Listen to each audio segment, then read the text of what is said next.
શ્રી વલ્લભાધીશ કી જય, શ્રી શ્યામ રાય પ્રભુ પ્યારે કી જય. બધા વૈષ્ણવજનને માં જય શ્રી કૃષ્ણ. આજે આપણે જોઈશું શ્રી પ્રભુના મસ્તકના શ્રૃંગાર. તો આ શ્રી મદન મોહનલાલજીનું સ્વરૂપ છે, જેમને અમને આજ મસ્તકના શ્રૃંગાર કરવાના છીએ.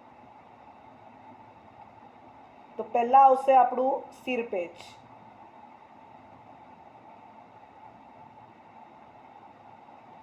આ જે છે આ આપણી સિરપેચ વાળી પાગ છે, જે આપણે પ્રભુને અહીંયા ધરાઈશું.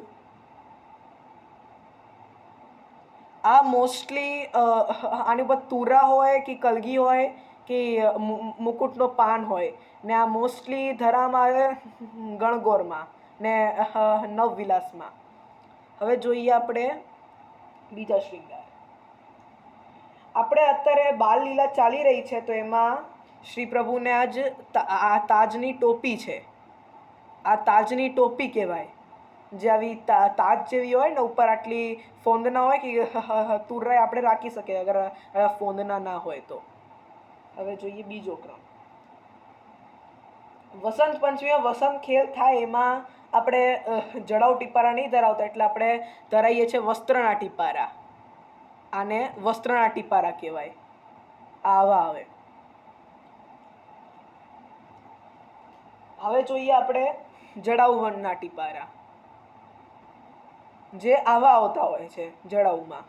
કે તમે સોનાના પણ ધરાઈ શકો કે ચાંદીના પણ તમે ધરાઈ શકો છો, જે તમારી યથાશક્તિ હોય એમ રીતે તમે પ્રભુને ધરાઈ શકો છો. આ ટીપારા જે મોસ્ટલી શીતકાળમાં ચાકદાર વાઘા જોડે ધરાવવામાં આવે છે, ને ઉષ્ણકાળમાં મલકાચ જોડે ધરાવવામાં આવે છે. આ ટીપારા છે મોસ્ટલી ઉષ્ણકાળમાં મોતીના જ આવે છે. હવે જોઈશું આપણે કિરીટ મુકુટ.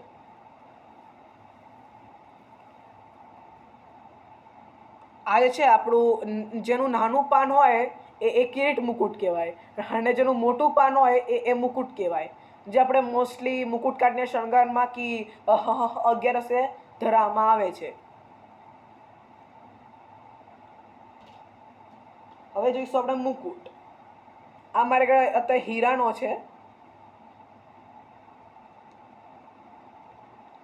આ આવો લાગે પ્રભુને, ને આ મોસ્ટલી કાચની જોડે ધરાવવામાં આવે, જે શરદ પૂર્ણિમામાં આવે, પછી વસંતમાં આવે મીણાકારી ને સોનાનો આવે.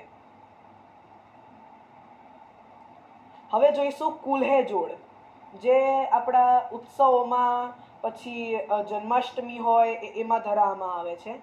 આ કુલ્હે છે, જે દાંડી જોહરાવાળી આવે, કુલ્હે છે.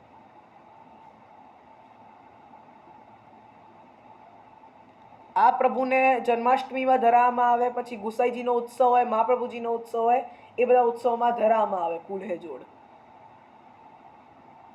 જોડ કેમ કહેવાય? કારણ કે અહીંયા 5 ચંદ્રિકા હોય, પણ અત્યારે મારી ઘરે 4 જ ચંદ્રિકા છે એટલે. હવે જોઈશું આપણે આપણી જે ન્યૂ આવે છે આવી ચંદ્રિકા વાળી પાગ, એ જોઈએ છીએ અત્યારે. આ રીતે તમે કોઈ પણ શોપમાં જશો, કોઈ આવી આપણા શ્રૃંગારની દુકાન હોય પુષ્ટિમાર્ગની, એમાં આ ઇઝીલી મળી જાય. આ એવી પાગ હોય. એટલે ઓલરેડી ચંદ્રિકા દીધેલી જ હોય, પછી આપણે એને ઇન્સર્ટ ના કરવાની હોય એની અંદર. હવે આવે છે સેહરા, જે આપણે મોસ્ટલી વિવાહ ખેલમાં ધરાઈએ છીએ, પછી ઉષ્ણકાળમાં પણ ધરાઈએ છીએ આપણે. આ તમે મોતીની છે. આ પ્રભુને આવી લાગે, જે ચાકદાર વાઘા જોડે ધરાવવામાં આવે વિવાહ ખેલના દિવસોમાં.